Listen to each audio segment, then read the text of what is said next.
자, 이번 시간 저번에 이제 자료 수집의 방법의 결정 봤죠. 그래서 이제 172페이지 다시 마케팅 조사와 평가를 지금 하고 있습니다, 여러분들. 그래서 유통 마케팅 조사의 이제 조사의 의, 조사의 목적, 그다음에 그 조사의 절차와 방법 그건 그렇게 중요하지 않고요. 쭉 넘기시면 이제 저번 시간에 이제 배웠던 여러 가지 중에서 이제 그 조사에 대한 그 절차 방법은 그냥 참고적으로 좀 보시고요. 우리가 이제 176페이지를 우리가 정리를 하다가 척도의 형태가 너무 좀 광범위하다 보니까 좀 끊겼죠. 그래서 다시 한번 우리가 176페이지로 갑니다.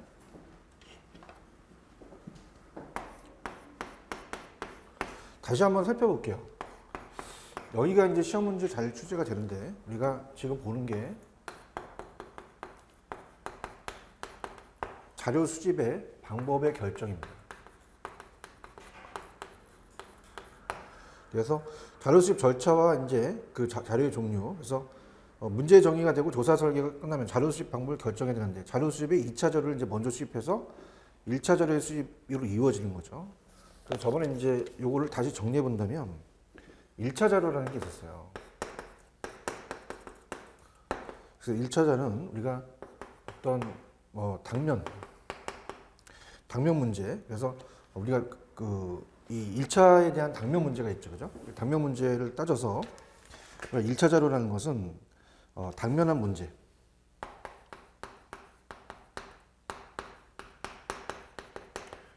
우리가 이제 어떤 걸 할 때 당면한 문제가 있죠. 당면한 문제의 조사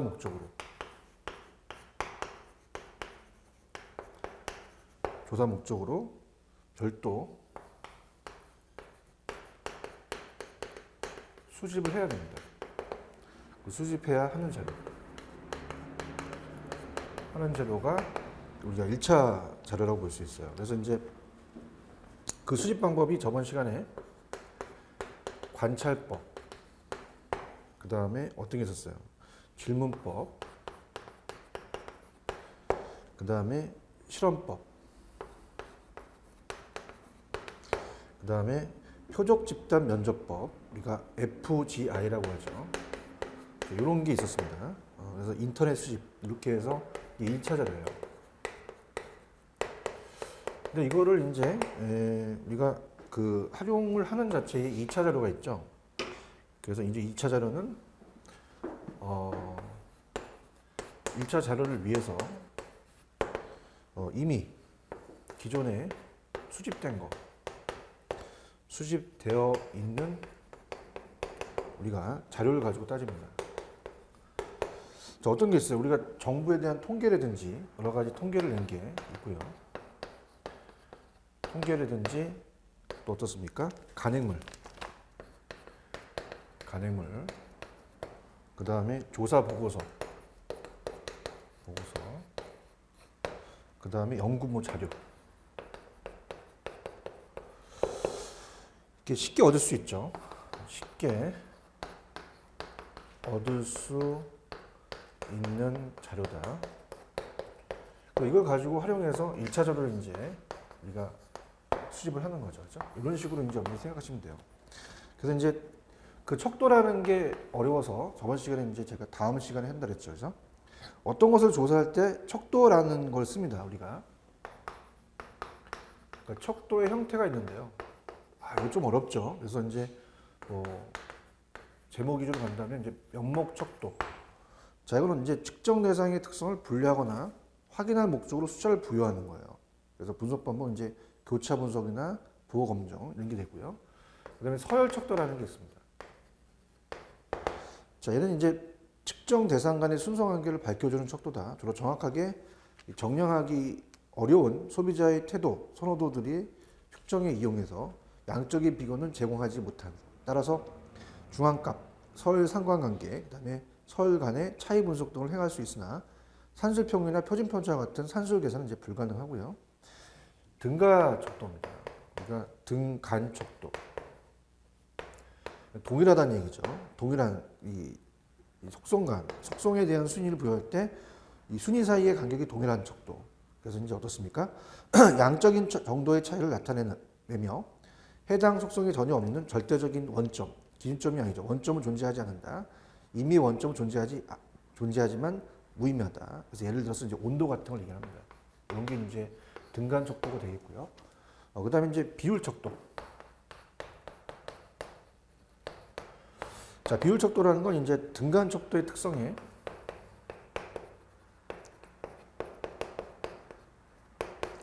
그다음에 비율 계산이 가능합니다. 계산이 가능해서 우리가 어떤 거예요? 우리가 절대 0점이 우리가 존재하겠죠. 그래서 소득, 이 소비자의 이제 소득이라든지 무게, 체중이 얼마나 되느냐 예상되는 그런 것들에 대해서 이제 우리가 쓰는 게 비율 척도다. 그래서 이런 거 우리가 면목 척도, 서열 척도, 등간 비율 척도도 시험 문제의 척도에 대한 형태가 오지선대로 또 나올 수가 있어요. 그래서 이런 것들은 이제 여러분이 관심 있게 이제 봐야 되고요. 그 다음에 우리가 관찰법이라는 게 있잖아요. 관찰법. 아까 1차 자료 관찰법. 그래서 이거는 이제 사람들이 제공할 수 없거나 제공하기를 꺼려하는 정보를 얻는데 적합한 방법입니다. 그러나 느낌이나 태도, 동기 등은 관찰할 수 없고 이 소비자들의 장기적인 행동도 관찰하기 어렵습니다. 그래서 관찰을 통해서 정보를 수집할 때 조사가 가장 유의할 점은 피관찰자가 눈치를 채지 못하도록 자연스럽게 관찰하는 게 좋겠죠. 이렇게 보시고요. 그 다음에 넘기시면은 좀 관찰법에 대한 장단점은 어떤가요? 우리가 얘는 일단은 본인이 모르게 관찰하니까 이 자료를 준비하는데 응답자의 협조 의도나 응답 능력이 문제가 되지는 않습니다. 그 다음에 이 조사자에 발생하는 오류를 제거할 수 있고요.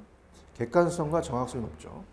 근데 관찰법에 대한 단점은 태도, 동기 등과 같은 심리적 현상은 관찰할 수 없겠죠. 당연히. 그죠? 그런 것들은 우리가 관찰하기 어려워요. 그 다음에 장기간에 걸쳐서 발생하는 사건을 관찰하기가 어렵고 어떤 개인의 사적인 활동을 관찰하기 또 어렵고 설문지에 비해 비용이 또 많이 든다는 겁니다. 관찰법이. 그래서 이제 이 질문, 우리가 설문지죠. 질문지법, 이 서베이법으로 가야 되죠.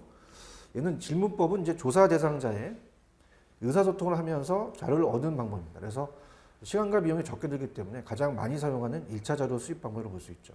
그래서 시행 방법에 따른 분류를 하면 편지에 의한 방법, 전화로 하는 방법, 그다음 개인의 인터뷰, 면담을 하는 방법, 조사하는 시간, 예산, 조사 목적, 조사자의 자질 등을 고려해서 적당한 방법이 선택되겠죠. 자, 이 질문법의 장점은 가장 큰 이점은 다용도성이죠. 근데 얘는 어떻습니까? 응답자의 인구 통계적인 특징, 태도나 의견, 의도, 행동, 동기 등이 광범위한 정보를 수집할 수 있으며 많은 정보를 짧은 시간에 저렴하게 수집할 수 있는 장점이 또 있겠죠. 자, 기타 방법은 이제 실험법입니다. 실험법은 목표 시장에 타겟을 해서 그 고객을 실제 상황에 놓이게 해서 현상에 대한 인과관계를 조사하는 것을 우리가 실험실 실험과 현장 실험 두 가지가 있죠. 그죠? 이렇게 보시고요.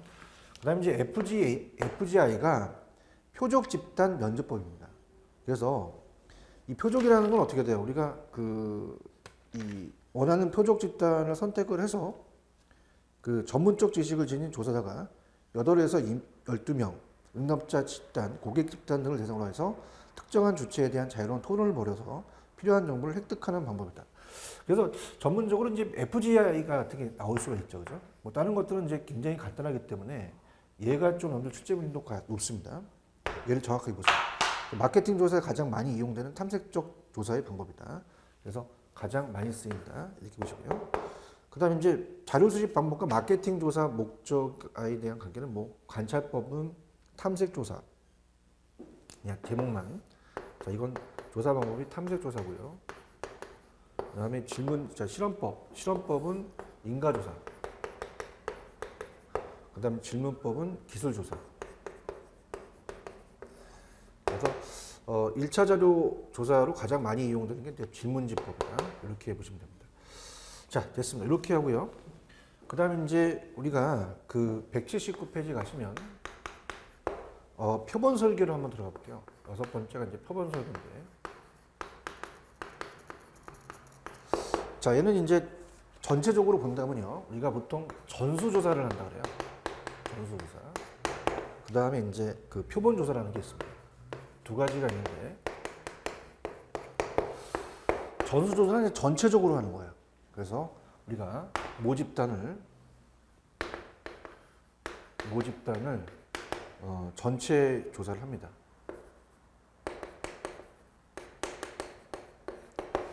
보통 이제 어떤 게 이제 많이 쓰냐면 이제 좀 우리가 만약에 아파트 같은 경우는 이제 다 이 시세가 공개돼 있잖아요, 그죠? 그래서 한국감정원에서 전수조사한다고 합니다. 그래서 감정평가사가 평가하는 게 아니라 그냥 모집단을 전체적으로 조사한다. 그래서 전수조사를 하고요. 표본조사는 그렇지 않아요. 모집단 중 우리가 표본을 추출합니다. 표본을 추출해서 샘플링을 하는 거죠, 그죠? 샘플링합니다. 이렇게 해서 정리하죠. 그래서 일단은 그 표본 설계라는 자체는 그냥 조사 방법과 자료 수집 방법이 결정이 되면 조사 대상을 어떻게 선정할 것인가 하는 문제가 이제 표본 설계고요. 그 밑에 보시면 제가 전수조사와 표본조사를 얘기를 했죠. 그래서 표본조사는 맨 마지막 대표성 있는 표본을 추출하는 것이다. 그냥 그렇게만 가져가시고요. 표본 설계 시 고려 요소는 그냥 표본 단위는 조사 대상이 누구인가, 크기는 얼마나 많은 사람을 대상으로 하는가, 추출의 절차는 뭐예요, 응답자는 어떻게 선정하는가, 자료 수집 수단은 이제 기계 장치인가 아니면 질문지인가 이런 거겠죠.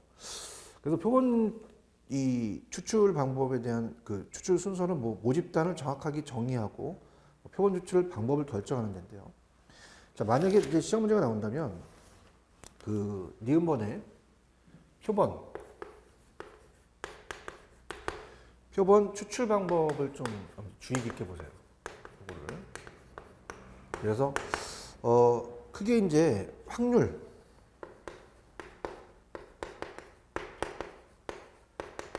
표본 추출법 있죠. 자, 얘는 이제 그 통계적인 방법을 통해서 우리가 객관적으로 표본을 추출합니다. 그래서 하는 방법으로서 확률 계산이 가능하고 오류 정도에 대한 추정이 가능한 장점이 있다. 대표적인 게 이제 그 밑에 보시면요. 확률 표본 추출법은 단순 무작위 추출법이라는 게 있죠. 그래서 이 단순 무작위 추출법은 자, 일정 수의 표본을 난수표, 랜덤이죠,를 이용해서 무작위로 추출하는 거고요. 층별 표본 추출법은 소집단을 나눠서 이들 각 소집단으로부터 표본을 무작위적으로 추출하는 거고, 군집 표본 추출법은 무작위로 표본 추출한 후 추출된 소집단 내의 구성원들을 모두 조사한다. 자, 이렇게 해서 그 내용들을 보셔야 되고요. 두 번째는 확률이 아닌 비확률입니다. 그래서 비확률 표본 추출법.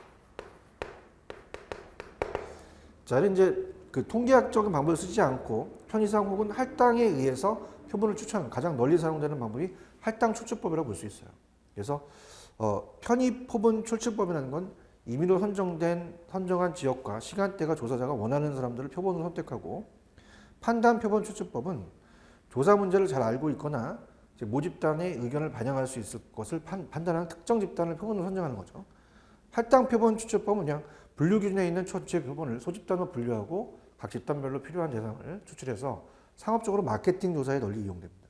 그래서 이 비확률 표본 추출법 중 가장 정교한 기법이 될 수가 있다는 게 할당 표본 추출법이 가장 많이 사용한다 그랬죠. 그 정도로 한번 염두의 내용을 한번 살펴보시기 바랍니다. 그 다음에 이제 7번은 결과의 분석과 활용이다. 그러면 이제 앞에서 제시한 단계에 거쳐서 자료를 수집했으면 데이터를 다시 그 일정한 번호를 묻혀서 코딩을 한 다음에 컴퓨터를 입력해서 통계적 기법을 써서 분석을 하는 거죠. 정보의 정리고 이제 보고서 작성과 대안의 우리가 제시, 뭐 여러 가지 보고서 작성해서 디시전 메이킹 우리가 어떻습니까? 의사결정을 한다. 그렇게 보시고요. 그 다음에 유통 마케팅 자료 분석의 기법도 그냥 밑줄만 칠게요. 자료 분석에 대한 건 뭐예요? 마케팅 조사를 위한 자료가 수집되면 자료 분석을 용이하게 하기 위해 관찰된 내용을 일정한 번호를 붙인 과정이 이제 코딩을 한 후 컴퓨터에 입력을 해서 적절한 통계 분석을 합니다. 그리고 분석한 결과를 마케팅 관리자의 의사결정에 도움이 되도록 문장과 도표를 또 정리하죠. 자, 우리가 이제 분석과 해석이라는 거는 좀 보셔야 돼요. 그래서 이 분석이라는 것은 수집된 자료를 제공하여 어떤 의미를 전달할 수 있도록 해준다. 그래서 기초 자료가 모이고 이 정리돼서 경영자의 의사결정에 도움이 되는 의미를 부여하도록 할 때 이 자료는 이제 정보로 변환되었다 이렇게 보고요. 해석이라는 것은 이 자료의 분석을 통해서 새로운 정보를 제공하고 새로운 정보들이 서로 결합해서 연구의 가설이나 목적에 적합한 새로운 정보를 또 제공해주는 과정을 의미한다. 이렇게 보시면 됩니다. 그래서 이제 자료 분석 기법은 이 변수의 수에 따라서 변수의 하나인 경우는 단일 변수 분석이고요. 두 개의 변수에 있는 다병량 분석. 그래서 이 두 변수가 이제 다용량을 포함시킨다. 그래서 이렇게 보시면 되고요. 이게 넘기시면 이제 그 다음 페이지가 이제 중요하죠. 이 자료 분석에 대한 기법이 여기서 이제 변수가 여러 개의 경우 다병량 분석 기법이 무엇인지 살펴봐야 돼요. 자, 그래서 우리가 내용을 본다면요. 갑니다. 자, 이거는 이제 엄청 중요합니다. 그래서 182페이지는 이거는 별표를 하나 쳐놓으세요. 자, 이건 물어볼 수 있어요. 그래서 변수가 여러 개인 경우에 다병량 분석 기법에는 무엇이 있는지 살펴보는데요. 각각 이제 우리가 자료에 대한 분석 기법을 하나씩 키를 잡아내야 됩니다. 자, 요인 분석은 뭐예요? 당연히 우리가 얘는 이 팩터 어널리시스라고 하는데 여러 변수 간의 상호 연관성을 분석해서 공통적으로 작용하고 있는 내재적인 요인을 추출합니다.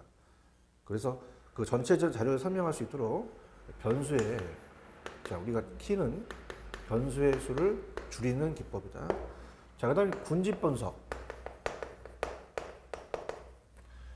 자, 얘는 어때요? 유사성의 집단을 이제 묶는 거죠. 군집해서.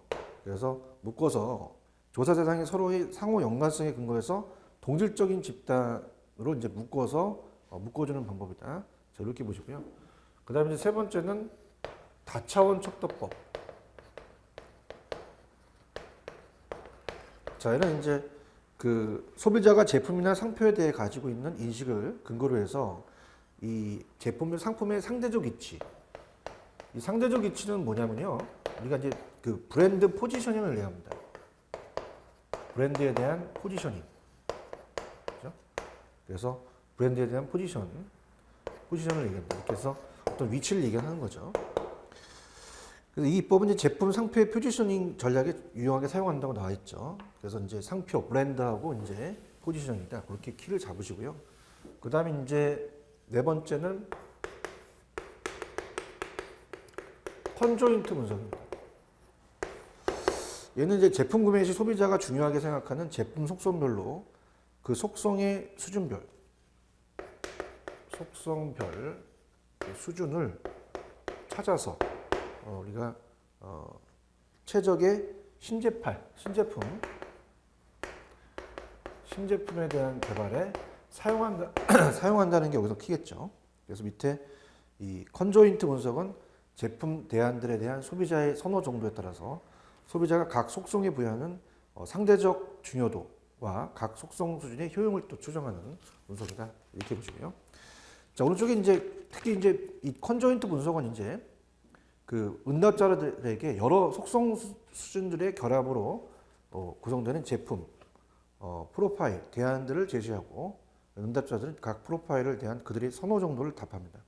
그래서 얘는 제품의 최적 속성 결정, 매출액, 시장 점유율의 추정, 연구 대상 제품에 대한 수익성, 사업성 분석, 시장 세분화 광고, 커뮤니케이션 효율화에 대한 활용도에 또 이용한다. 이렇게 보시고요. 그 다음에 이제 우리가 통계학에서 많이 쓰는 게 이제 회귀 분석이죠. 자, 회귀 분석은 여러 개의 독립 변수가 있고 종속 변수가 하나예요. 영향을 줄 수 있는 게 독립 변수고 영향을 받는 게 종속이죠.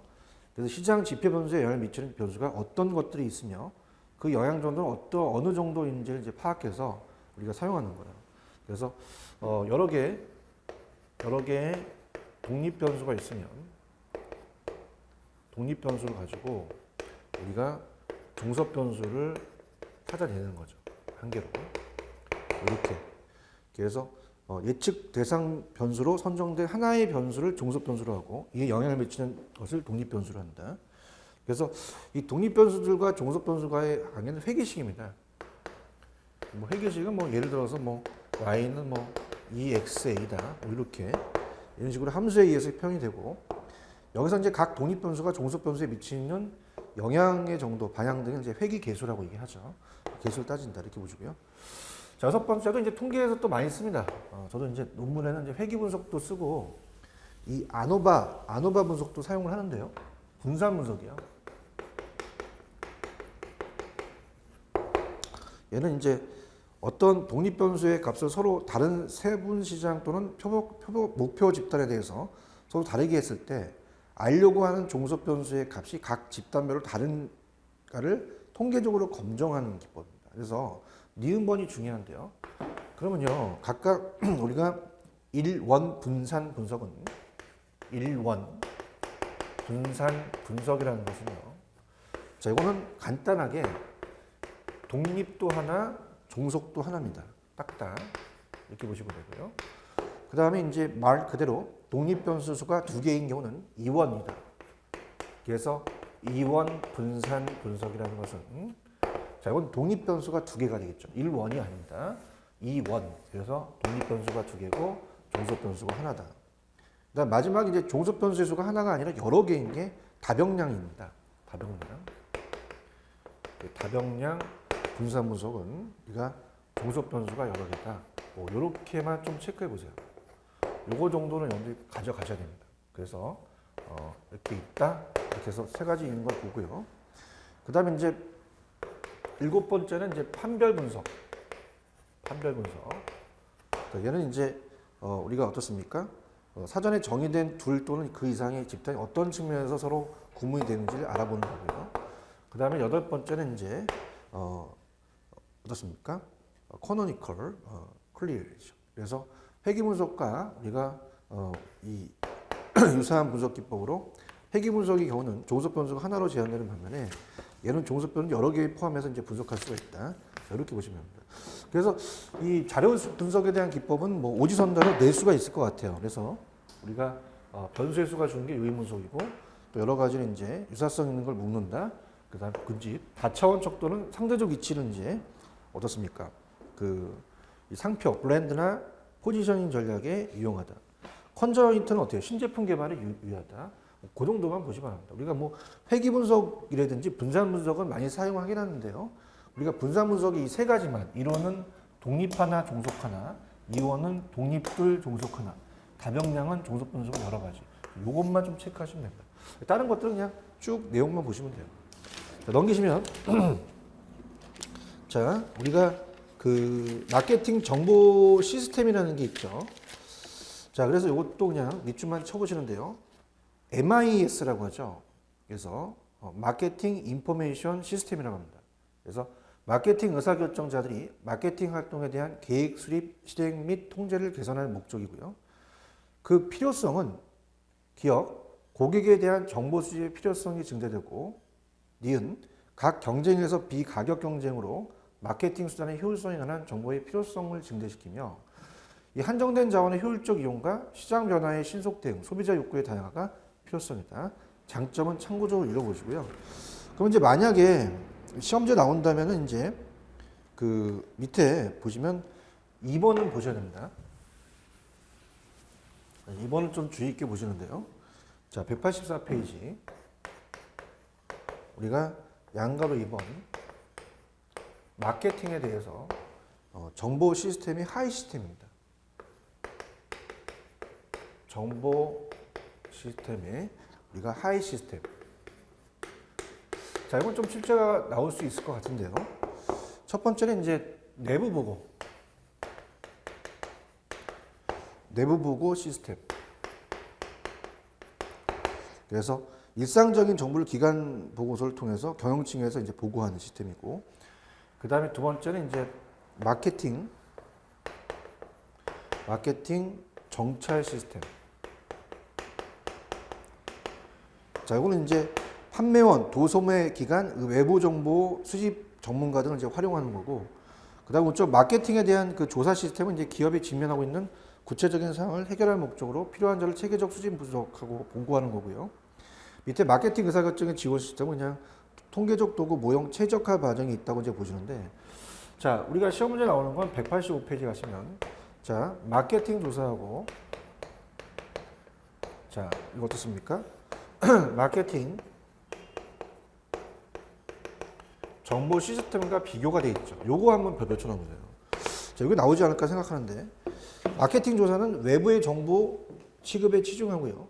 그 다음에 이 시스템은 어때요? 외부 및 내부 자료도 취급을 합니다. 내부 자료도 한다는 거. 마케팅 조사는 문제 해결에만 관심을 주는데 마케팅 정보 시스템은 문제 해결은 물론 문제 예방에도 관심을 주고요. 자, 이 마케팅 조사는 단편적 및 단속적으로 프로젝트 기준으로 이제 운영하는데 이 정보 시스템은 계속적으로 운영하는 시스템이고 과거의 마케팅 조사는 과거의 정보에만 치중하는데 마케팅 정보는 좀 미래지향적이에요. 그러니까 마케팅 정보가 한 단계 좀 위라고 생각하시면 돼요. 그 다음에 이제 마케팅 조사는 컴퓨터 지원 없이도 가능합니다. 설문조사 같은 거.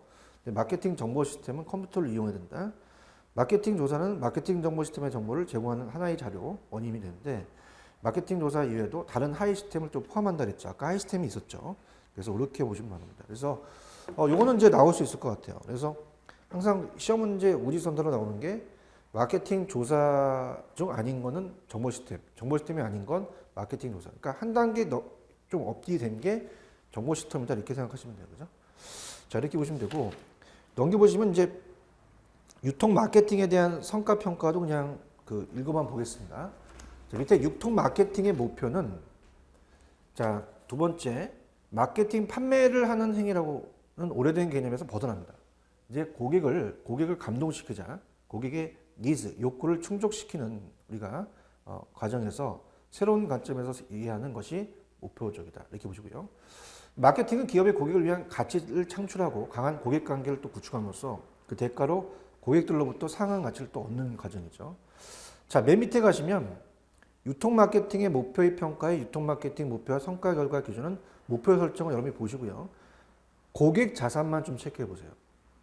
자, 우리가 이 유통 마케팅의 목표로서는 고객 자산은 현재 고객과 잠재 고객 각각에게 할인된 고객 생애 가치가 LTV라고 그랬죠. 그죠? 배웠습니다. 그래서 이걸 합한 것을 말한다. 그 수익성 높은 고객이 기업의 더 높은 충성도를 보일 수 있도록 그 기업의 고객 자산은 또 증가한다는 거죠.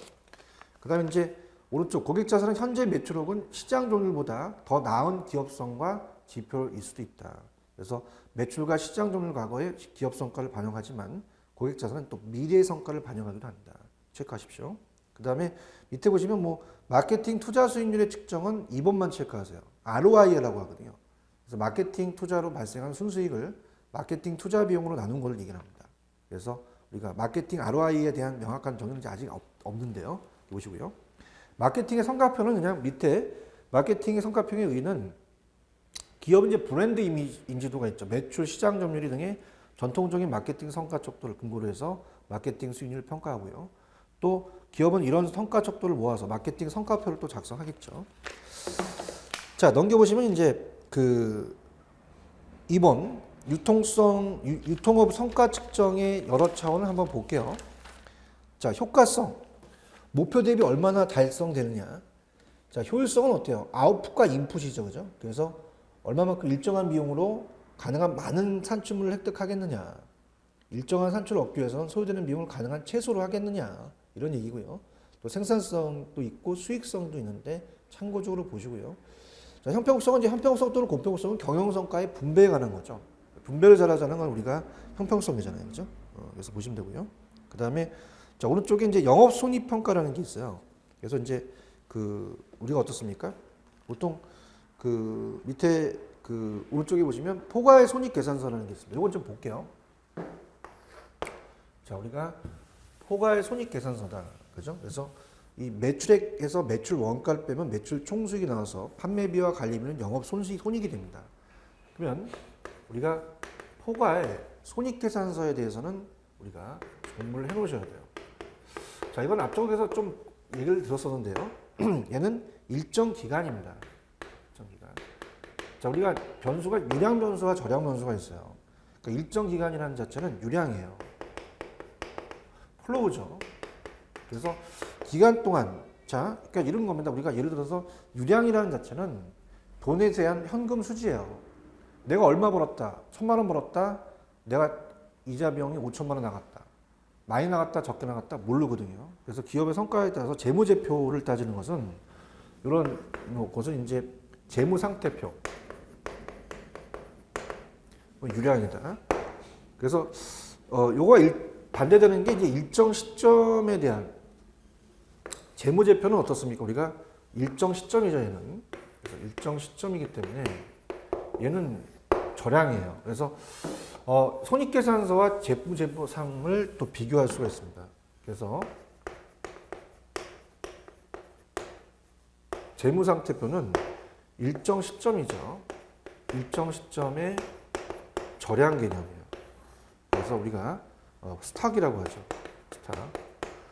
그래서 자산이라든지 자본이라든지 부채라든지 뭐 이런 것들은 이제 재무 상태를 나타내기 때문에 절양 개념을 써야 됩니다. 그다음에 이제 밑에 디귿번에 뭐 포괄 손익계산서의 산식은 매출 총수익은 어떻게 돼요? 매출액에서 매출 원가를 빼야 된다고 위에 있죠. 그다음에 영업손익은 그 매출 총수익에서 또 판매비와 관리비를 뺍니다. 경상손익은 영업손익이 있겠고요. 영업의 수익은 이제 이자 수익 같은 거 빼기 영업 비용이고, 법인세 비용 차감 전 순수익은 이제 경상손익. 자, 특별이익 같은 경우는 부동산 처분했을 때 이익이죠. 마이너스 특별 손실이다. 그다음에 이제 단기순이익이라는 게 있죠. 그래서 우리가 법인세에 대한 비용 차감 전 순수익에서 법인세 비용을 뺍니다. 그럼 단기순이익도 1년 동안 얼마만큼 또 우리가 결산하게 되면 보통 1년을 따지겠죠. 그죠? 그래서 거기에 대해서 이제 보는 거고요. 그 다음에 이제 앞쪽에서 이제 BEP를 굉장히 제가 강조했습니다. 이 손익계산서인데요. 손익분기점인데, 손실도 이익도 나지 않는 거죠. 그래서 몇 개까지 팔아야 BEP가 맞겠느냐. 몇 개 이상이 또 이익이 나는지를 따져보겠죠. 그래서 제품의 판매로 이제 얻은 수익과 지출된 비용이 어떻습니까? 일정한 손실도 이익도 발생하지 않는 판매량이나 매출액을 말합니다.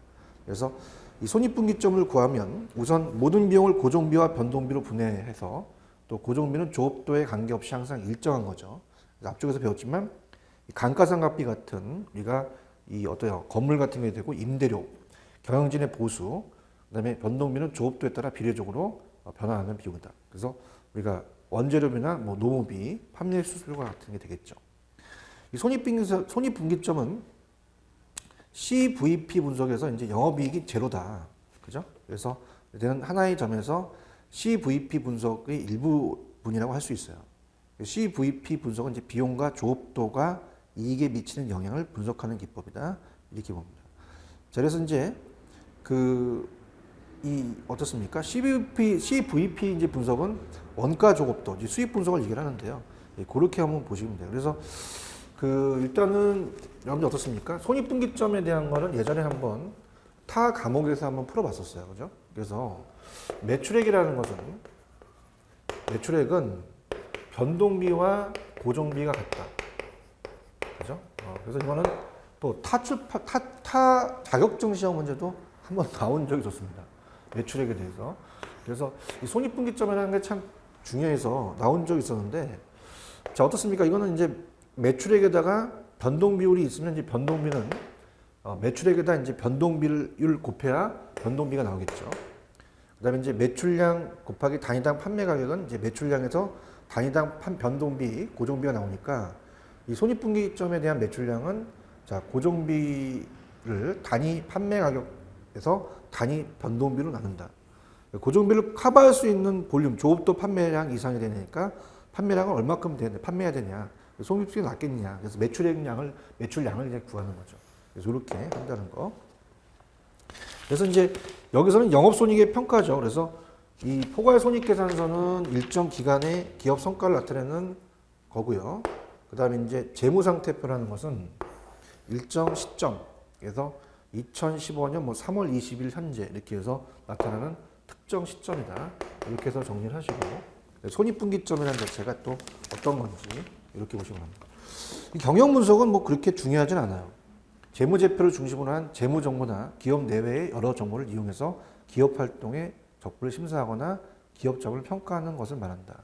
신용분석, 투자분석, 내부관리분석 한번 읽어보시고요. 자, 재무성과에 대한 평가가 이제 이 재무비율 분석에 대한 의의가 있고요. 전략적 이익 모형이 있고, 이 재무비율에 대한 종류로서는 이제 유동성, 레버리지 비율, 활동성 비율, 수익성 비율인데, 자, 이거는 여러분들 한 번쯤은 보셔야 됩니다.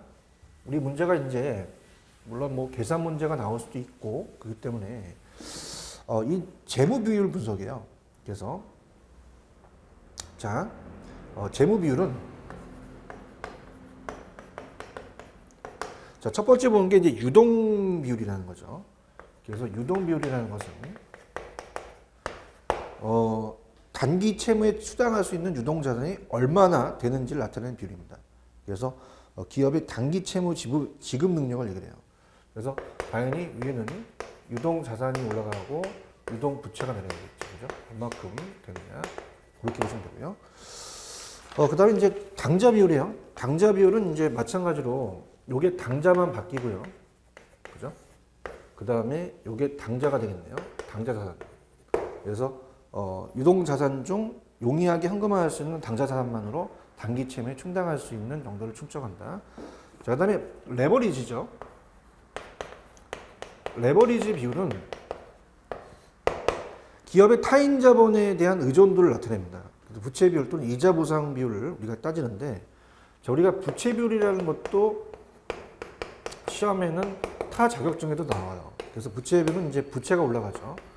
부채 총계를 우리가 자기 자본 나눕니다. 그러니까 얘는 어떤 거냐면, 만약에 내가 400원을 빌리고 내 돈은 100원을 투자했다. 그럼 400%거든요. 그럼 타인 돈이 내 돈의 4배가 된다는 얘기예요. 그죠? 그래서 우리가 그렇게 따지는 거죠. 부채는 뭐 유동부채가 있고 고정부채가 있겠죠. 그다음에 이자 보상 비율은 영업이익이 지급이자에 그 이자 중에서 얼마만큼 남아있느냐. 이제 영업이자에 대해 지급이자를 갖고 이자 보상 비율을 보고요. 그 다음에 이제 중요한 건 4번에다가 별표를 쳐놓으세요. 만약에 나온다면 얘는 좀 물어볼 수 있을 것 같아요. 활동성에 대한 비율은 우리가 중요합니다. 유통에서는. 활동성에 대한 비율은 얼마만큼 자산을 효율적으로 활동할 수가 있느냐. 그래서 기업의 자산을 얼마나 효율적으로 활동하고 있는가를 나타내는 비율이에요. 그래서 첫 번째는 재고 자산 회전율. 이런 이제 우리가 물류 유통에서 많이 사용합니다. 그래서 이 재고 자산의 회전 속도, 즉 재고 자산이 당자 자산으로 변화하는 속도를 나타내는데, 자, 우리가 이제 어때요? 재고 자산의 회전율이라는 자체는 얘가 매출액이 올라가죠. 항상 회전율이라는 것은 매출액이 올라가요. 그 얼마만큼 벌어들이느냐. 그 다음에 이제 요 자산으로 얼마만큼 또 재고 자산으로 돌릴 수가 있느냐. 회전율이 높아야 되죠. 그죠? 그래서 이 비율이 높을수록 적은 재고 자산을 효율적으로 판매 활동을 수행하는 것을 의미합니다. 높을수록. 그 다음에 총 자산 회전율. 자, 그럼 총 자산 회전율은 어떻게 됩니까? 여기다가 이제 다시 한번 응용을 하겠는데, 총 자산을 회전한다는 거죠. 아까 재고 자산을 회전했고요. 그럼 매출액에다가 아래가 총 자산이 내려가겠죠. 이런 걸로 그냥 계속적으로 엄밀히 생각하시면 돼요. 그래서 얘는 총 자산 1년 동안 얼마만큼 몇 번의 회전이 되겠느냐. 그래서 비율로 기업이 투자한 총 자본의 활용도를 총괄적으로 나타내고요. 그 다음에 이제 네 번째가 활동성 비율이라면, 다섯 번째는 수익성 비율입니다. 수익성 비율. 그래서 얘는 밑에 보시면 뭐 다 적는다는 건 그렇고요. 그냥 보시게 되면 매출액 영업이익률은 영업이익에 대한 매출에서 얼마큼 되느냐. 매출액 순수익에 대한 이익률은 당기순이익이 매출에서 얼마큼 되느냐. 그 다음에 요거 총자산 두 가지는 좀 여러분이 보시는데요. 총자산 순이익률. 자, 요거는 이제 우리가 ROA라고 합니다. 자, 이거는 총자본에 대해서 우리가 단기순이익이라는 게 있죠. 단기순이익에 대해서 따져보는 거고요. 그 다음에 이제 다시 또 이걸 갖고 응용을 하겠는데, 그럼 앞에만 자기자본이 들어가죠. 그럼 자기자본이 들어가서 이거는 ROE가 되고, 당연히 이거는 자기자본이 내려오겠죠. 이렇게. 그래서 이렇게 한다. 그 다음에 이제 투자 수익률 같은 경우는 이제 좀 체크를 해보셔야 됩니다. 그래서 6번 같은 경우는 투자에 대한 수익률을 많이 올려야 되죠. 그래서 이거는 이제 우리가 GMROI라고 하는데, 소매업의 전반적인 성과를 측정하는 가장 중요한 지표 중에 하나입니다. 얘가. 그래서 소매업에서 가장 중요하다, 차지한다. 그래서 이익과 재고 회전율을 모두 고려하는 것으로 다음과 같이 계산하는데, 투자에 대해서 이제 총 마진이 얼마만큼에 대한 그 회수가 되겠느냐라는 겁니다. 그래서 얘는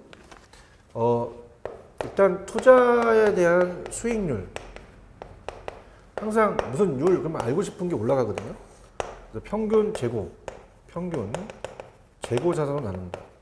그래서 밑에 식이 이제 되면서 매출, 요거는 좀 해볼게요. 그 위에 식은 이제 중간에 있는 식까지는 여러분이 조금 어려워요.